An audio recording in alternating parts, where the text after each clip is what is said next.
Welcome back to another Rise demo video. Alright, so we've got some data in the database already, and now we're going to make an application to show it, and we're going to do that by using the AI available in Appsmith. So I'm going to rename this page to Schedule, and rename the whole app as well. Now let's set up a query for our data. I have already configured the data source just to point at where the database is, and I do have a query already. This one simply queries for anything. Any operation requests that is released, ready, or running, and then just displays as a bunch of information about it that I've requested. So you can see it's pretty easy to make your own query using GraphQL. Let's call this one Schedule. Let's also set it to run when it loads the page. I'm going to press run just to test it now and see we've got data there. Now I'm going to come over to the UI. Let's add a new element. I'm going to go down to custom widget. This just lets you write any kind of JavaScript you want. We're just going to make this whole page out of a custom widget.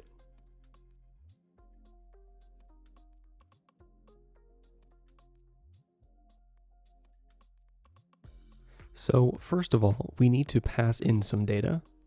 It needs to be an object form. So first I'll say schedule,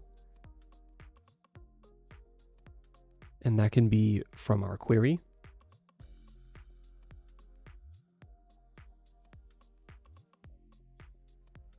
And there we go. So as you can see, we're passing all the scheduled data into this widget.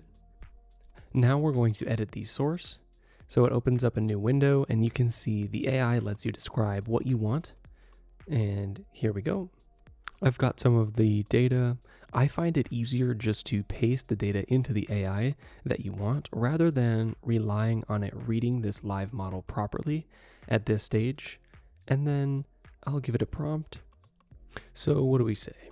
Given data of the above form, let me scroll just a little bit so we can see it a bit easier. Can you make a schedule widget that shows each scheduled item in a collapsible row with segment requirements in ascending order and their material requirements all listed under each one? Let's make each of the material elements into a table that appears to the right of the segment requirement information so that it is better aligned and uses more of the horizontal space.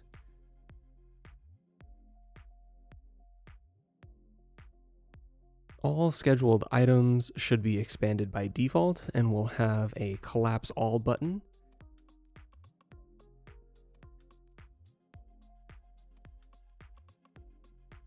And then I'll start to use the full width of the widget so no horizontal scrolling is required. And let's see how it goes. I'm going to run it.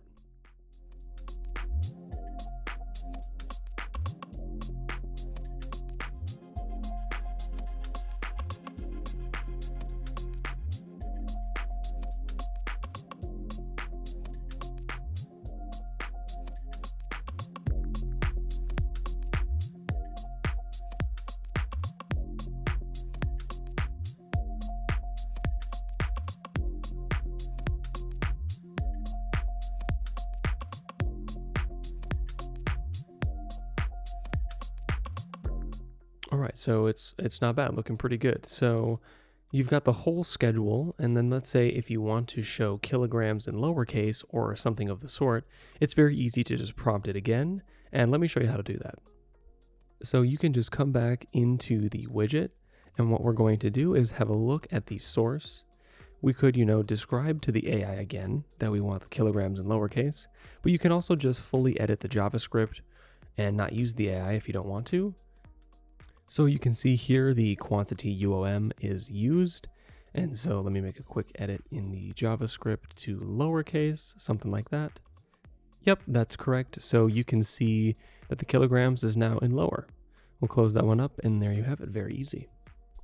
And any other edits you want to make, like for example, if you want to make this clickable and to go to other pages, you add events and the AI can handle all of that for you.